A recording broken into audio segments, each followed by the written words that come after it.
রংপুরে আওয়ামী লীগ জামায়াত ভাই ভাই বিস্ফোরক তথ্য। উত্তরাঞ্চলের রাজনীতিতে এক অদ্ভুত দৃশ্যপট তৈরি হয়েছে। রংপুরে কার্যত নিষিদ্ধ আওয়ামী লীগ ও জামায়াতের নেতাকর্মীদের মধ্যে গড়ে উঠেছে এক অপ্রত্যাশিত সখ্যতা। প্রকাশ্যে পরস্পর বিরোধী এই দুই দল পর্দার আড়ালে এখন একে অপরের সহযাত্রী। নির্বাচনের আগ মুহূর্তে এই সম্পর্ক রাজনৈতিক অঙ্গনে আলোচনার ঝড় তুলেছে। রংপুর, লালমনিরহাট, কুড়িগ্রাম, নীলফামারী ও গাইবান্ধা জেলায় মাঠে ঘুরে দেখা যায় ভোটের উৎসাহ আছে, তবে প্রচারণায় একচ্ছত্র আধিপত্য জামায়াতের। শহর থেকে গ্রাম, হাট থেকে রাস্তার মোড় সবখানে দাঁড়িপাল্লার পোস্টার। জুলাইয়ের অভ্যুত্থানের পর আওয়ামী লীগের স্থানীয় নেতারা কার্যত রাজনীতির বাইরে, অনেকে কারাগারে, কেউ আত্মগোপনে। তবে মজার বিষয় হলো এই কঠিন সময় তাদের আশ্রয় দিচ্ছেন জামায়াতের নেতারা। স্থানীয় সূত্র বলছে, আওয়ামী লীগের বিপদে জামায়াতের নেতারা আশ্রয় ও শেল্টার দিচ্ছেন, এমনকি ব্যবসায়িক সহায়তা করছেন। ফলে আওয়ামী লীগ জামায়াত ভাই ভাই সম্পর্ক এখন দৃশ্যমান হয়ে উঠেছে। রংপুরের স্থানীয় আওয়ামী লীগ এক নেতা স্বীকার করে বলেন, হাসিনার সময় জামায়াতের সঙ্গে স্থানীয় আওয়ামী নেতাদের ব্যবসায়িক সম্পর্ক গড়ে উঠেছিল। এখন সেই সম্পর্কই আমাদের বিপদের দিনে ভরসা হয়ে দাঁড়িয়েছে।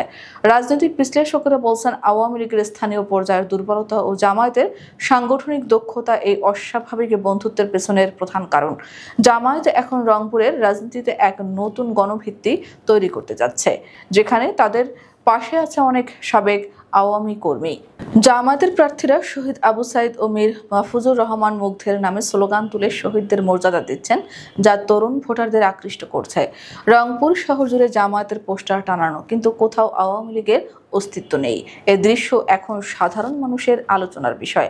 জাহাজ কোম্পানি মার্কেটের ব্যবসায়ী ফারুক আহমেদ বলেন, জাতীয় পার্টি যদি এবার নির্বাচন করতে না পারে, তাহলে আওয়ামী লীগের অনেক ভোট চলে যাবে জামায়াতের পক্ষে, কারণ স্থানীয়ভাবে তাদের মধ্যে সমঝোতা তৈরি হয়েছে।